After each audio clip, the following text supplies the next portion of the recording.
Hello दोस्तों, मैं GS with C K Soni में सभी दोस्तों का स्वागत करता हूं। मैं चंदन कुमार प्राचीन इतिहास का वीडियो लेकर आपके समक्ष प्रस्तुत हूं। आइए देखते हैं आज का पहला क्वेश्चन। वेदों की संख्या कितनी है? तो वेदों की संख्या कितनी है? वेदों की संख्या है 4। वेदों की संख्या कितनी है? वेदों की संख्या है 4। नेक्स्ट क्वेश्चन देखते हैं। कौन कौन से वेद हैं? ऋग्वेद, यजुर्वेद, सामवेद और अथर्ववेद। कौन कौन से वेद हैं? 4। ऋग्वेद, यजुर्वेद, सामवेद और अथर्ववेद। नेक्स्ट क्वेश्चन देखते हैं। इन चारों वेदों को संहिता भी कहा जाता है। इन चारों वेदों को संहिता भी कहा जाता है। इन चारों वेदों को संहिता भी कहा जाता है। वेदों को भली भांति समझने के लिए 6 वेदांगों की रचना की गई है।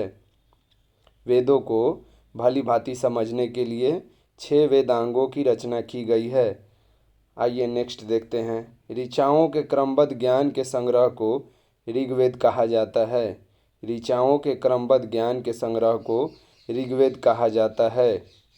ऋग्वेद में 10 मंडल, 1028 सूक्त और 10,462 ऋचाएँ हैं।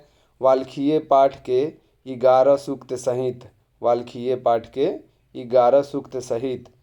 आइए दोस्त, इसको एक बार रिपीट कर लेते हैं। ऋग्वेद में 10 मंडल, 1028 सूक्त और 10,462 ऋचाएँ हैं।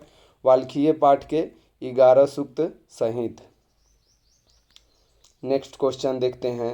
ऋग्वेद से आर्य की राजनीतिक प्रणाली, इतिहास एवं ईश्वर की महिमा के बारे में जानकारी मिलती है। ऋग्वेद से आर्यों की राजनीतिक प्रणाली, इतिहास एवं ईश्वर की महिमा के बारे में जानकारी मिलती है। 8वें क्वेश्चन देखते हैं। ऋग्वेद के तीसरे मंडल में जिसके रचयिता विश्वामित्र हैं।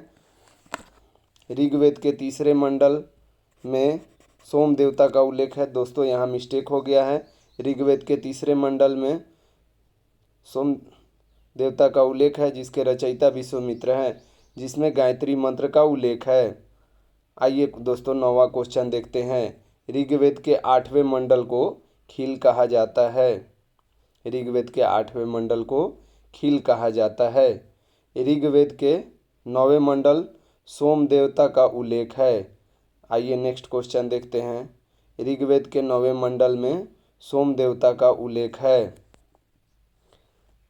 अगला क्वेश्चन देखते हैं दोस्तों। ऋग्वेद के 10वें मंडल में पुरुषसूक्त है, जिसके अनुसार 4 वर्ण ब्राह्मण मुख से, क्षत्रिय भुजाओं से, वैश्य जांघाओं से और शूद्र चरणों से उत्पन्न हुए हैं। ऋग्वेद के 10वें मंडल में पुरुषसूक्त का उल्लेख है, जिसके अनुसार 4 वर्ण ब्राह्मण मुख से, क्षत्रिय भुजाओं से, वैश्य जांघाओं से और शूद्र चरणों से उत्पन्न हुए हैं। नेक्स्ट देखते हैं। दशराग युद्ध का उल्लेख ऋग्वेद के 7वें मंडल में हुआ है। दशराग युद्ध का उल्लेख ऋग्वेद के 7वें मंडल में हुआ है। वेदों के संकलनकर्ता महर्षि द्रौपदी वेदव्यास को माना जाता है। वेदों के संकलनकर्ता महर्षि कृष्ण द्रौपदी वेदव्यास को माना जाता है।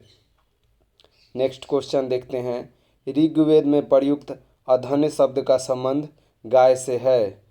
ऋग्वेद में प्रयुक्त अधन्य शब्द का संबंध गाय से है। अधन्य शब्द का अर्थ होता है ना मारे जाने योग्य पशु।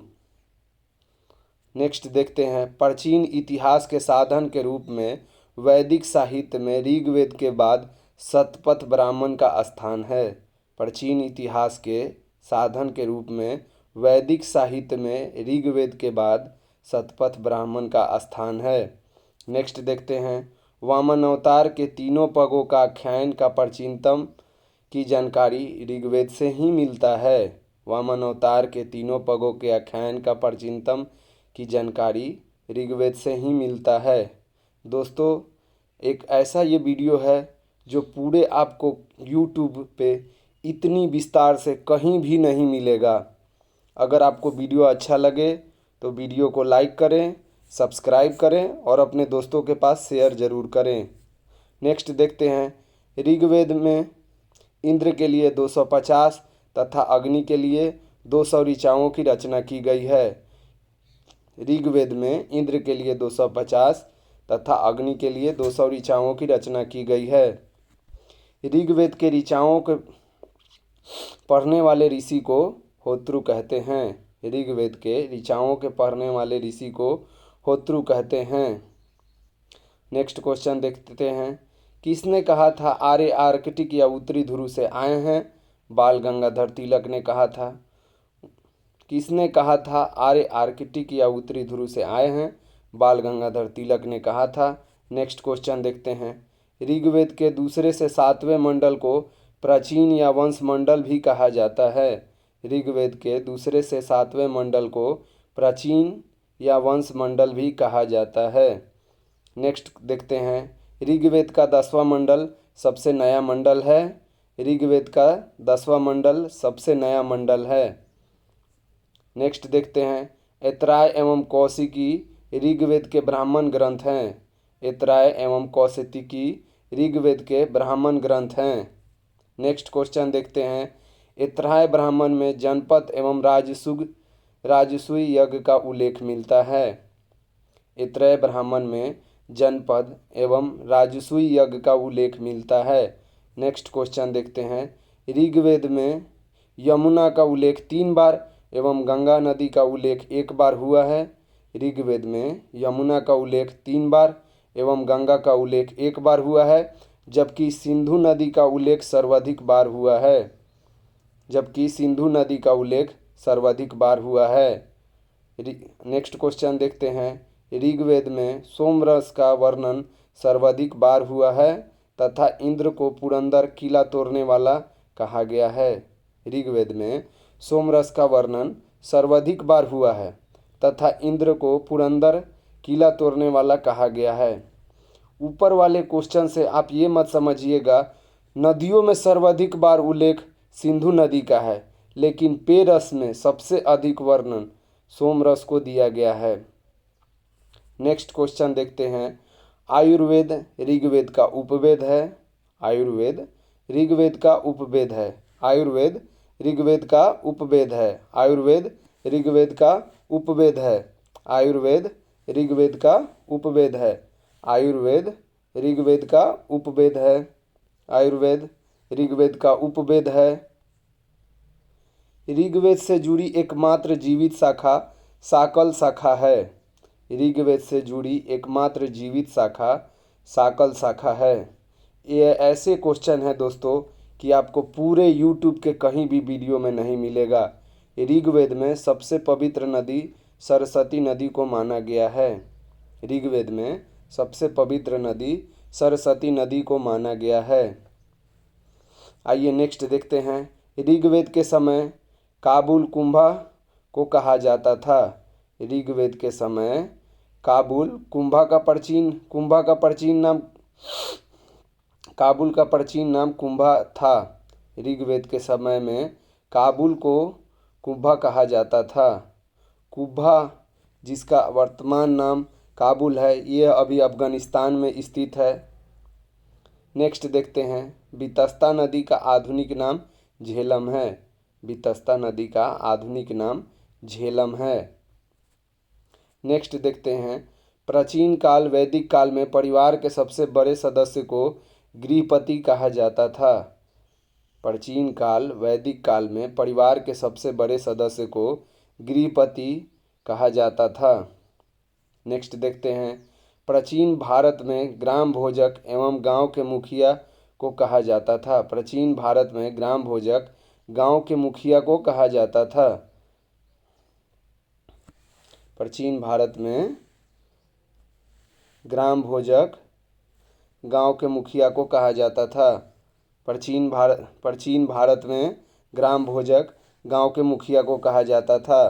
प्राचीन भारत में ग्राम भोजक गांव के मुखिया को कहा जाता था। आइए नेक्स्ट देखते हैं। उपनिषदों की रचना उत्तर वैदिक काल में की गई। उपनिषदों की रचना उत्तर वैदिक काल में की गई। नेक्स्ट देखते हैं। संसार ईश्वर है और ईश्वर मेरी आत्मा है उपनिषदों में कहा गया है। उपनिषद में संसार ईश्वर है और ईश्वर मेरी आत्मा है उपनिषदों में कहा गया है। नेक्स्ट क्वेश्चन देखते हैं 35 नंबर। प्राचीन भारत में अश्वमेध यज्ञ राजा की श्रेष्ठता स्थापित करने के लिए किया जाता था। प्राचीन भारत में अश्वमेध यज्ञ राजा की श्रेष्ठता स्थापित करने के लिए किया जाता था। नेक्स्ट देखते हैं।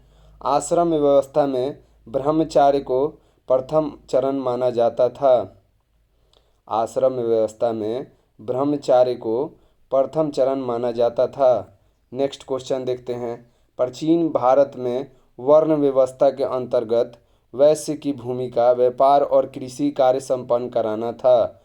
प्राचीन भारत में वर्ण व्यवस्था के अंतर्गत वैश्य की भूमिका व्यापार और कृषि कार्य संपन्न कराना था।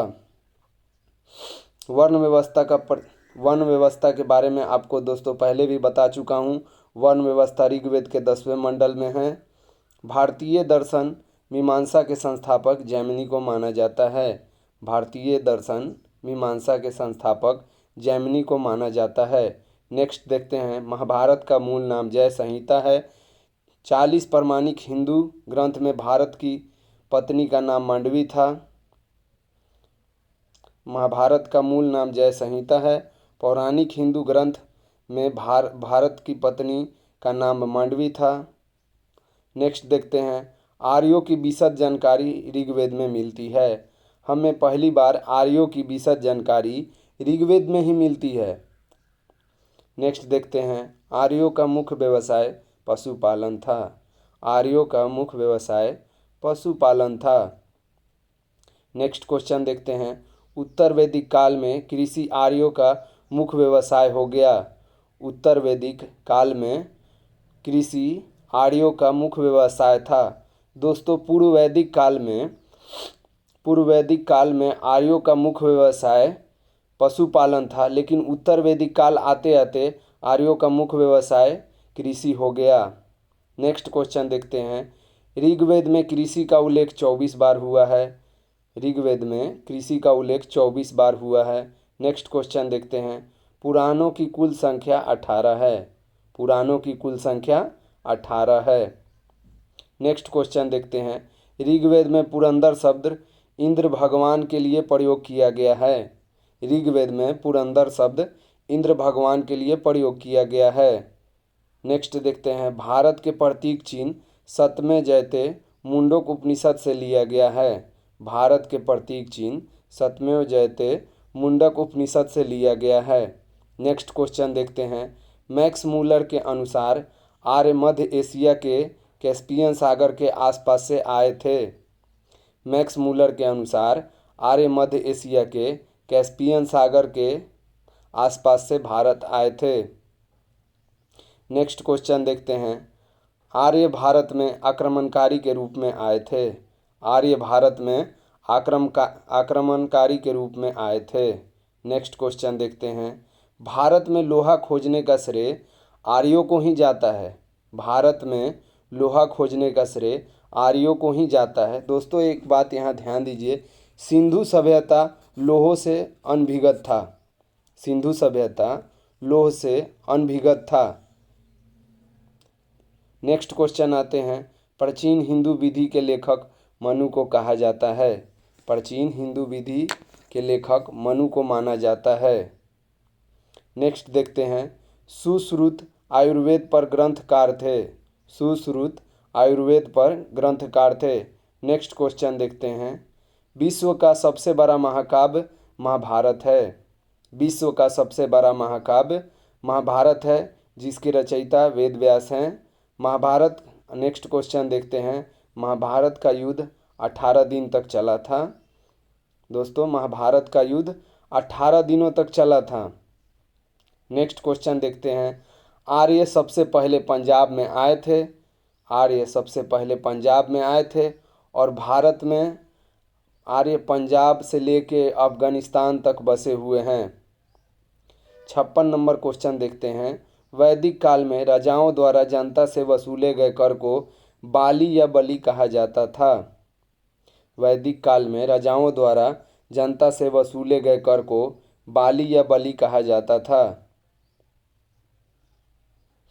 नेक्स्ट क्वेश्चन देखते हैं, बहुत VVI इंपॉर्टेंट क्वेश्चन देखिए। आयुर्वेद वेद नहीं है। दोस्तों कई बार एग्जाम में आपको ऋग्वेद, अथर्ववेद, यजुर्वेद और आयुर्वेद दे देता है, तो उसमें से ऐसा ना करें कि आयुर्वेद को टिक कर दे, आयुर्वेद जबकि वेद नहीं है। 58 नंबर क्वेश्चन देखते हैं, पूर्ववैदिक समय में ऋग्वैदिक संस्कृति का काल 1500 ईसा पूर्व से 1000 ईसा पूर्व तक माना जाता है। पूर्ववैदिक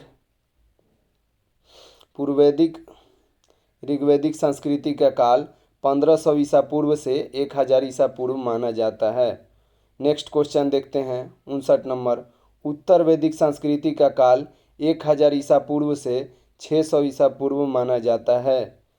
उत्तर वैदिक संस्कृति का काल 1000 ईसा पूर्व से 600 ईसा पूर्व माना जाता है।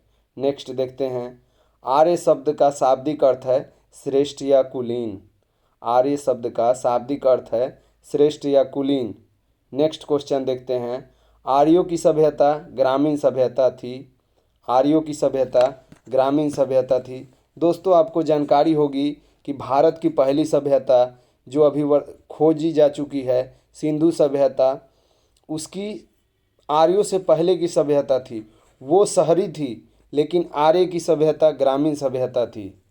नेक्स्ट देखते हैं, वैदिक गणित का महत्वपूर्ण अंग शुल्ब सूत्र है। वैदिक गणित का महत्वपूर्ण अंग शुल्ब सूत्र है। दोस्तों आपको पता होना चाहिए कि शुल्ब सूत्र एक ज्यामिति पे आधारित पुस्तक है। शुल्ब सूत्र ज्यामिति पे आधारित पुस्तक है।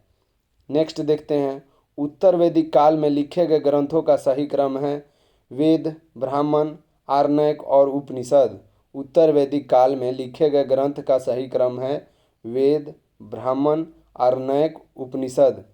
नेक्स्ट क्वेश्चन देखते हैं, ऋग्वेद में संपत्ति का प्रमुख रूप था गोधन यानी गाय का लेन देन। पहले के समय में दोस्तों अभी तो उतना मुद्रा का चलन नहीं था, इसीलिए पहले पशुओं का लेन देन होता था, इसीलिए ऋग्वेद में संपत्ति का प्रमुख रूप था गोधन यानी गायों का लेन देन। नेक्स्ट क्वेश्चन देखते हैं, वेदों को अप्रश्न क्यों कहा गया? क्योंकि वेदों की रचना देवताओं द्वारा स्वयं किया गया था। वेदों को अप्रश्न क्यों कहा गया? क्योंकि वेदों की रचना देवताओं द्वारा की गई थी। नेक्स्ट क्वेश्चन देखते हैं, वैशिक दर्शन के प्रतिपादक उलूक कनाद थे। वैशिक दर्शन के प्रतिपादक उलूक कनाद थे। नेक्स्ट क्वेश्चन देखते हैं, वेदांता या उत्तर मीमांसा दर्शन के प्रतिपादक वादरायण थे। वेदांता या उत्तर मीमांसा दर्शन के प्रतिपादक वादरायण थे। नेक्स्ट क्वेश्चन देखते हैं, प्रसिद्ध 10 राजाओं का युद्ध दसराज युद्ध पुरुषनी नदी पर लड़ा गया था। प्रसिद्ध 10 राजाओं का युद्ध दसराज युद्ध पुरुषनी नदी पर लड़ा गया था। प्रसिद्ध 10 राजाओं का युद्ध दसराग युद्ध पुरुषनी नदी पर लड़ा गया था। नेक्स्ट क्वेश्चन देखते हैं, 800 ईसा पूर्व से 600 ईसा पूर्व काल ब्राह्मण युग से जुड़ा हुआ है। दोस्तों ये क्वेश्चन आपको यूट्यूब पे कहीं नहीं मिलेगा।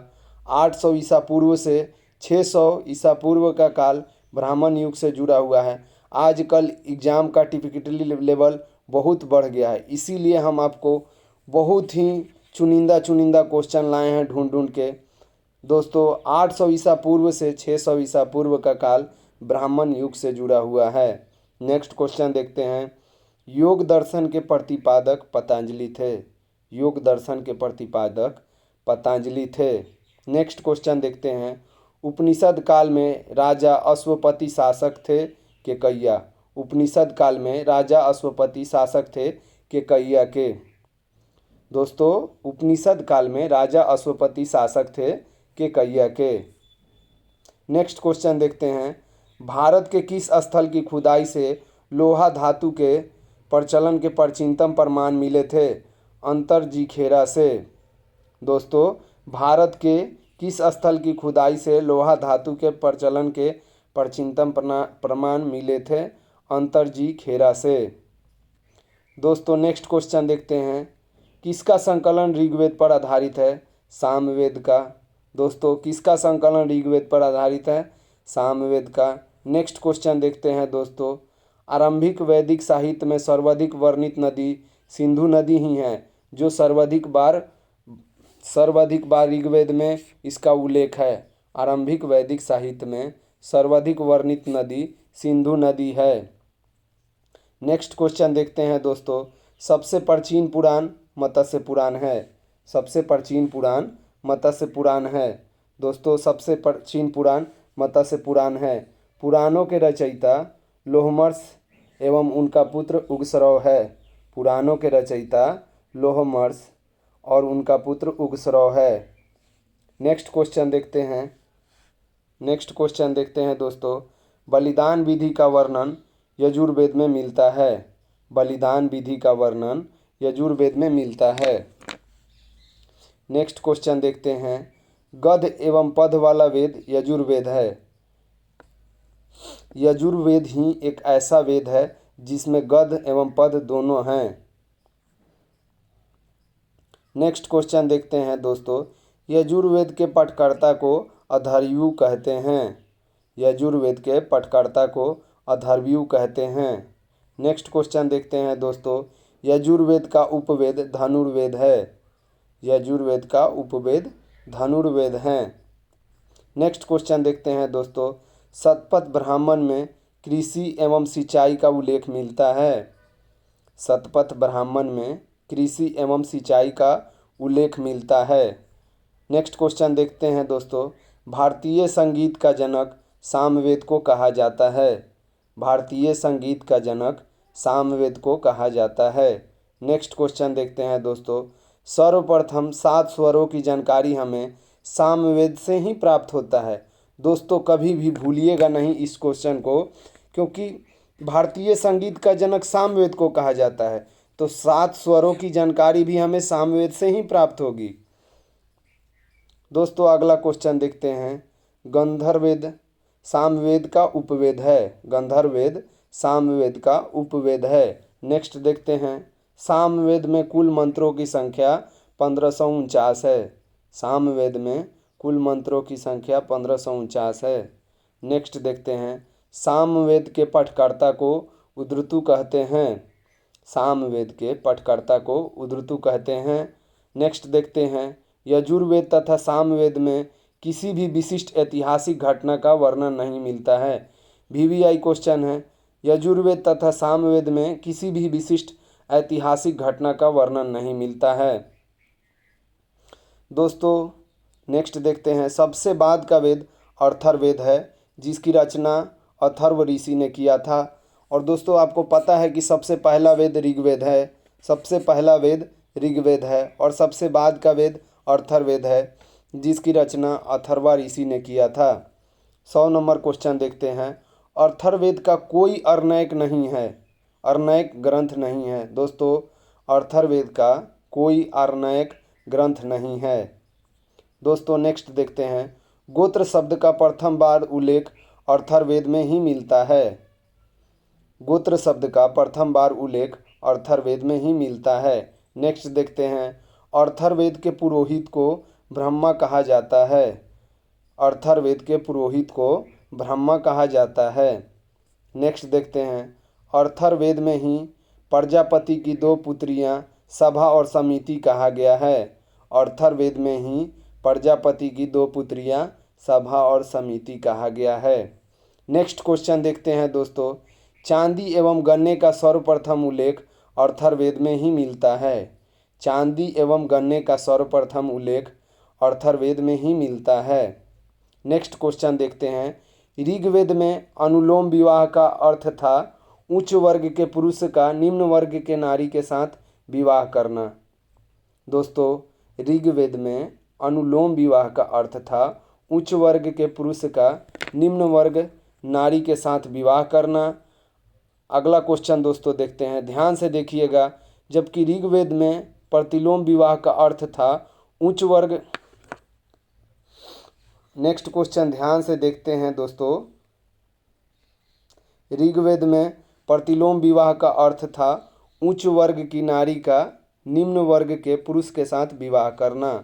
दोस्तों, ऋग्वेद में अनुलोम विवाह का अर्थ था उच्च वर्ग के पुरुष का निम्न वर्ग के नारी के साथ विवाह करना। जबकि अगला क्वेश्चन है, ऋग्वेद में प्रतिलोम विवाह का अर्थ था उच्च वर्ग की नारी का निम्न वर्ग के पुरुष के साथ विवाह करना। दोस्तों, नेक्स्ट क्वेश्चन देखते हैं, वैदिक युग में यौ जौ को कहा जाता था। वैदिक युग में यौ जौ को कहा जाता था। जो आजकल हम लोग जौ खाते हैं उसको पहले वैदिक युग में यौ कहा जाता था। नेक्स्ट क्वेश्चन देखते हैं दोस्तों, वैदिक युग में चावल के लिए व्रीहि शब्द का प्रयोग हुआ है। दोस्तों, इसको अपने भाषा में समझा जाए तो आजकल जो हम लोग चावल खाते हैं उसको वैदिक साहित्य में व्रीहि शब्द का प्रयोग हुआ करता था। नेक्स्ट क्वेश्चन देखते हैं, अथर्व का अर्थ है पवित्र जादू। अथर्व का अर्थ है पवित्र जादू।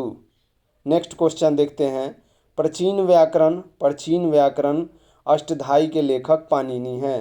प्राचीन व्याकरण अष्टधाई के लेखक पाणिनि हैं। नेक्स्ट क्वेश्चन देखते हैं दोस्तों, रामायण को आदि काव्य की संज्ञा दी गई है। रामायण को आदि काव्य की संज्ञा दी गई है। नेक्स्ट देखते हैं दोस्तों, वैदिक समाज की आधारभूत इकाई कुल कुटुंब है। दोस्तों, वैदिक समाज की आधारभूत इकाई कुल कुटुंब है। नेक्स्ट देखते हैं, विवाह सूक्त, यानी दोस्तों विवाह सूक्त क्या है? विवाह सूक्त का मतलब होता है विवाह के बारे में जो मंत्र पढ़े जाते हैं ऋग्वेद में ही पाया जाता है। विवाह सूक्त ऋग्वेद में पाया जाता है। विवाह सूक्त ऋग्वेद में पाया जाता है। नेक्स्ट देखते हैं, ऋग्वेद में अघन शब्द गाय के लिए प्रयोग किया गया है। गाय को मारने पाप था, इसीलिए ऋग्वेद में अघन शब्द का प्रयोग किया गया। नेक्स्ट देखते हैं, भारतीय परमाणुवाद का जनक महर्षि कणाद को माना जाता है। दोस्तों, भारतीय परमाणुवाद का जनक महर्षि कणाद को माना जाता है। ये महर्षि जो कणाद है ना, रसायन के बहुत बड़ा ज्ञाता थे। नेक्स्ट क्वेश्चन देखते हैं दोस्तों, ऋग्वैदिक काल में वर्ण व्यवस्था क्रम पर आधारित था। दोस्तों, आपको पीछे पढ़ाए भी हैं कि वैसे कृषि और व्यवसाय से संबंधित था, वैसे ही ऋग्वेद काल में वर्ण व्यवस्था क्रम पर आधारित था। जो जिस जाति का था, जैसे लुहार है तो वो लोहार का ही काम करेगा, नाई है तो नाई का ही काम करेगा। लेकिन आज के समय में ये सब प्रचलन बदल गई है। दोस्तों, कभी भी आपसे कर्म व्यवस्था वर्ण व्यवस्था से कर्म व्यवस्था को जोड़कर पूछे तो आप ऋग्वैदिक काल पे ही टिक करिएगा। नेक्स्ट क्वेश्चन देखते हैं, आजीवन अविवाहित रहने वाली स्त्री को अमाजु कहा जाता था। दोस्तों, ऋग्वैदिक समय में आजीवन भर अविवाहित रहने वाली स्त्री को अमाजु कहा जाता था। नेक्स्ट क्वेश्चन देखते हैं दोस्तों, ऋग्वेद में जन शब्द का उल्लेख 275 बार हुआ है। ऋग्वेद में जन शब्द का उल्लेख 275 बार हुआ है। नेक्स्ट क्वेश्चन देखते हैं, वैदिक ग्रंथों में कुल 33 देवताओं का उल्लेख है। दोस्तों, जैसे आज हम लोग सरस्वती, शिव, बजरंगबली, लक्ष्मी जी ऐसे कुल 33 देवताओं का उल्लेख मिलता था। वैदिक ग्रंथों में कुल 33 देवताओं का उल्लेख मिलता है। नेक्स्ट क्वेश्चन देखते हैं, ऋग्वेद में देवता और मानव के बीच मध्यस्थता का काम अग्नि देवता करते थे। जैसे आज हम लोगों के बीच में कोई भी आदान प्रदान ईमेल के जरिए हो जाता है, चिट्ठी के जरिए हो जाता है, उसी टाइप का ऋग्वेद में देवता और मानव के बीच मध्यस्थता का काम अग्नि देवता करते थे। नेक्स्ट क्वेश्चन देखते हैं दोस्तों, ऋग्वेद में अरुण देवता का उल्लेख 176 बार हुआ है, जो प्राकृतिक संतुलन की रक्षा करते थे। ऋग्वेद में अरुण देवता का उल्लेख 176 बार हुआ है, जो प्राकृतिक संतुलन की रक्षा करते थे। नेक्स्ट क्वेश्चन देखते हैं, सोम वनस्पति के देवता को कहा जाता था ऋग्वेद में। सोम वनस्पति के देवता को कहा जाता था ऋग्वेद में। नेक्स्ट क्वेश्चन देखते हैं, ऋग्वेद में मरुत आंधी के देवता को कहा जाता था। ऋग्वेद में मरुत आंधी के देवता को कहा जाता था। नेक्स्ट देखते हैं, ऋग्वेद में उषा प्रगति एवं उत्थान की देवी को कहा जाता था। ऋग्वेद में उषा प्रगति एवं उत्थान की देवी को कहा जाता था। नेक्स्ट क्वेश्चन देखते हैं। ऋग्वेद के सबसे प्राचीन देवता घौ देवता थे, जिनको आकाश का देवता भी कहा जाता था। दोस्तों, ऋग्वेद के सबसे प्राचीन देवता घौ देवता को कहा जाता था, जिनको आकाश का देवता भी कहा जाता था। नेक्स्ट क्वेश्चन देखते हैं दोस्तों। उत्तर वैदिक काल में वर्ण व्यवस्था का आधार क्रम व्यवस्था से बदलकर जन्म हो गया। दोस्तों, ऋग्वेदिक काल में जन्म का आधार क्रम से था। उत्तर वैदिक काल में दोस्तों, ऋग्वेदिक काल में जैसे जो जाति का है वही काम करेगा, लेकिन उत्तर वैदिक काल आते आते वर्ण व्यवस्था का आधार क्रम से बदलकर जन्म हो गया। जैसे हमने लोहार में जन्म लिया तो लोहार हो जाएंगे, हम जो जाति में जन्म लेंगे ना हम वही हो जाएंगे। दोस्तों, ये कह रहा है उत्तर वैदिक काल। अगला क्वेश्चन देखते हैं। 4 आश्रम ब्रह्मचर्य, गृहस्थ, वानप्रस्थ एवं संन्यास का सर्वप्रथम उल्लेख जबलोपनिषद में ही मिलता है। दोस्तों, 4 आश्रम ब्रह्मचार्य, गृहस्थ, वानप्रस्थ एवं संन्यास का सर्वप्रथम उल्लेख जोबलोपनिषद में मिलता है। नेक्स्ट क्वेश्चन देखते हैं दोस्तों। ऋग्वेद में गोधूम शब्द गेहूं के लिए प्रयुक्त होता है। आजकल जो हम लोग दोस्त गेहूं खाते हैं ना, उसको ऋग्वेद में गोधूम शब्द से पुकारा जाता था। नेक्स्ट क्वेश्चन देखते हैं दोस्तों। ऋग्वेद में लोहा को श्याम अयस्क कहा जाता था। ऋग्वेद में लोहा को श्याम अयस्क कहा जाता था। ऋग्वेद में लोहा अयस्क तांबा को कहा जाता था। नेक्स्ट क्वेश्चन में है दोस्तों। ऋग्वेद में लोहा अयस्क तांबा को कहा जाता था। नेक्स्ट देखते हैं दोस्तों। भारत में सर्वाधिक लोहा अंतर्जिखेरा से प्राप्त हुआ था। भारत में सर्वाधिक लोहा अंतर्जिखेरा से प्राप्त हुआ था। नेक्स्ट क्वेश्चन देखते हैं दोस्तों।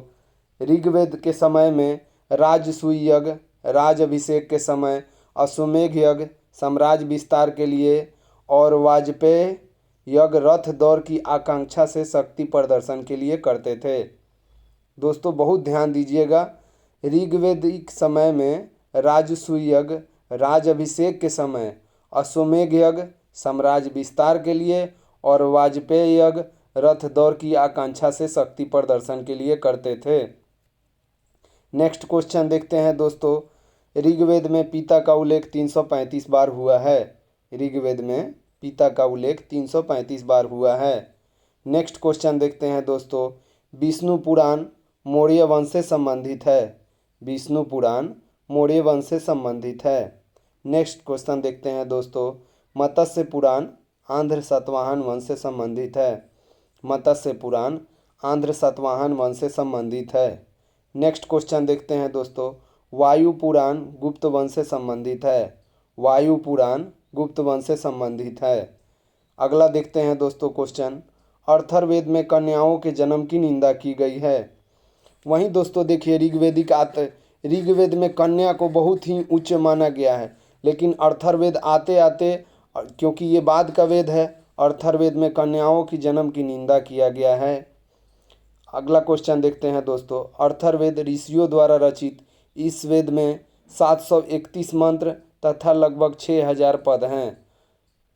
अथर्ववेद ऋषि द्वारा रचित इस वेद में कुल 731 मंत्र तथा लगभग 6000 पद हैं।